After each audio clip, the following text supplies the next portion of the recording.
আসসালামু আলাইকুম। আশা করছি সকলেই ভালো আছেন। সবার মনে একটা প্রশ্ন থাকে, বাংলাদেশ সুপ্রিম কোর্টে হাজতে আসামির জামিন এবং আগাম জামিন কিভাবে হয়ে থাকে? হাজতে আসামির জামিনের ক্ষেত্রে সরাসরি সুপ্রিম কোর্টে আসা যায় না। সেই ক্ষেত্রে প্রথমত ম্যাজিস্ট্রেট কোর্টে জামিনের আবেদন করতে হয়। যদি সেই দরখাস্তটি নামঞ্জুর হয়, পরবর্তীতে সেই জেলার দায়রা জজ কোর্টে আবেদন করতে হয়। সেই দরখাস্ত যদি নামঞ্জুর হয়, পরবর্তীতে সেই দায়রা জজের অর্ডারের এগেনস্টে আসতে হয় বাংলাদেশ সুপ্রিম কোর্টে সেই হাজতে আসামির জামিনের জন্য।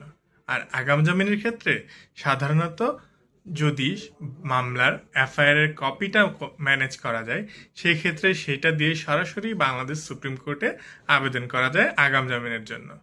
সেই ক্ষেত্রে অনেকের মনে আরেকটা ভুল ধারণা থাকে যে দায়রা জজ কোর্টে বা ম্যাজিস্ট্রেট কোর্টে যদি আগাম জামিনের জন্য দরখাস্ত করে বা আসামি যদি হাজির হয়, সেই ক্ষেত্রে তাকে আটকের একটা সম্ভাবনা থাকে। কিন্তু বাংলাদেশ সুপ্রিম কোর্টে আগাম জামিনের ক্ষেত্রে আসামি যখন হাজির হয়, তখন যদি দরখাস্তটা নামঞ্জুর হয়, আসামিকে গ্রেফতার করার কোনো রিস্ক এখানে থাকে না।